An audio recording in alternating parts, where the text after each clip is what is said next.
What is wild garlic? Wild garlic, also known as ramsons, is like a secret treasure I hunt for every spring. It's this wild plant that pops up in the damp forest near my house. You can't miss it. The whole place starts smelling like garlic when the leaves come out. It's a bit of a thrill searching for them, following your nose through the trees until you spot the bright green patches carpeting the ground. The best part is they're free, and the flavor is amazing. Way more intense than store-bought garlic with a bit of a peppery kick. What does wild garlic look like?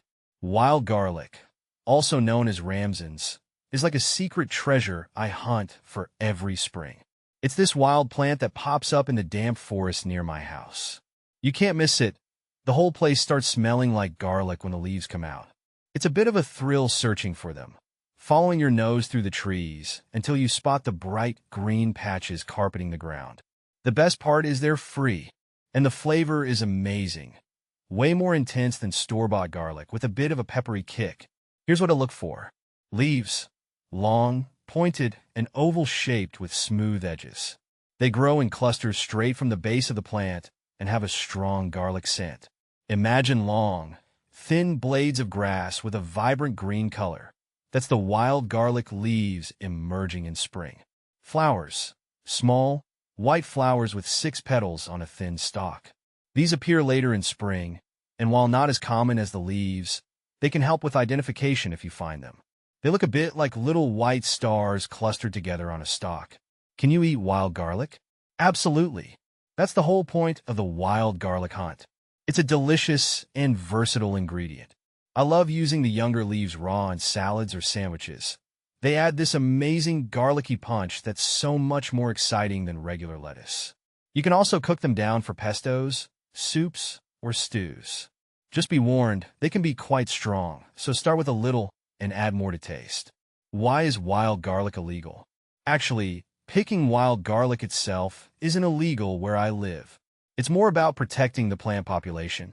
You see, unlike cultivated garlic, wild garlic takes a long time to reproduce.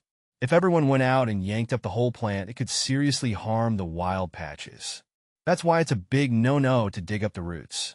The best way to harvest is to just snip off a few leaves at a ground level, leaving plenty behind for the plant to keep growing and spreading its delicious garlicky goodness another year. How to harvest wild garlic. Harvesting wild garlic is like going on a secret mission in the springtime. Here's what I've learned from my own experience. Timing is key. The best time to harvest the leaves is early spring, around March or April, when they're young, tender, and bursting with flavor. If you wait too long, the leaves get tougher and more bitter. Follow your nose. Wild garlic has a strong garlic scent, so use your nose to guide you as you explore likely spots. Damp woodlands and shady areas near streams are good places to start. Look for the telltale signs. Once you catch a whiff of garlic, keep an eye out for patches of bright green, pointed leaves poking up from the ground. Be a responsible forager. Remember, we want these wild beauties to come back next year. Just snip off a few leaves at a ground level with a sharp knife or scissors. Leave the bulb intact so the plant can keep growing. When to harvest wild garlic. As a seasoned wild garlic forager, I can tell you the prime window for harvesting the leaves is early spring, ideally somewhere around March or April. That's when they're young and tender, with the most intense garlicky flavor. The trick is to catch them before they get too big.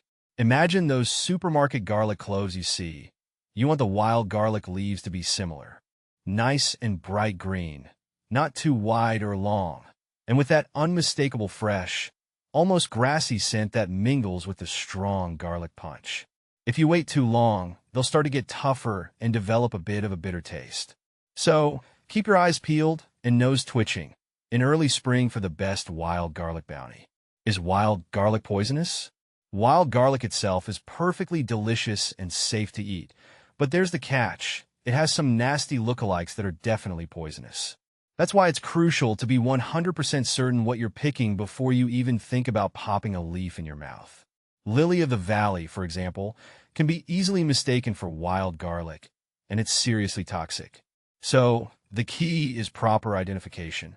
When I'm out foraging, I never rely on just sight. I always crush a leaf between my fingers and give it a good sniff. That strong, garlicky scent is a dead giveaway that I've got the right plant. If there's even a hint of doubt, I leave it well alone. Better safe than sorry. Where to buy wild garlic? The thing about wild garlic is it's not something you typically find at shops like regular groceries. It's more of a forager's delight. Supermarkets tend to stick with cultivated ingredients, and wild garlic is a bit too wild for their shelves. However, there's a chance you might score some at a local farmer's market, especially if there are vendors who specialize in forage goods or wild edibles. It wouldn't hurt to ask around and see if anyone has some they've harvested sustainably. But if you're up for an adventure, venturing out and finding your own patch of wild garlic is an incredibly rewarding experience. You get the thrill of the hunt, fresh air, and the satisfaction of knowing exactly where your food comes from.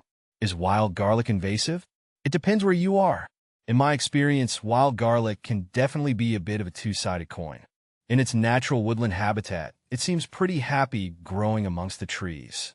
It carpets the ground in these beautiful green patches and doesn't seem to bother anything else. But here's the thing. Wild garlic is a real pro at spreading. It multiplies like crazy with its underground bulbs and seeds. This can be a problem in cultivated areas like gardens. If you let it loose, it can take over flower beds and crowd out other plants.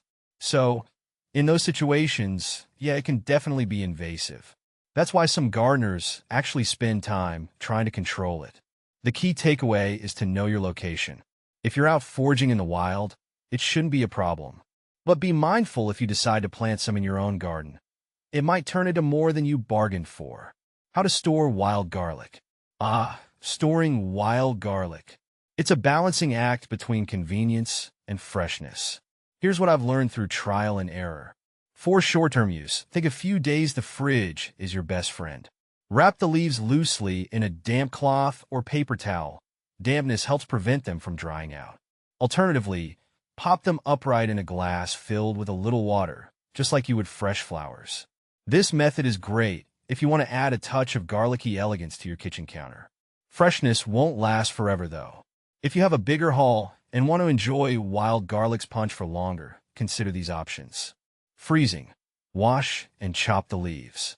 Portion them into freezer bags or ice cube trays for easy use later. You can even freeze them in a light layer of olive oil for extra flavor. Preserving. Wild garlic pesto is a fantastic way to capture its essence.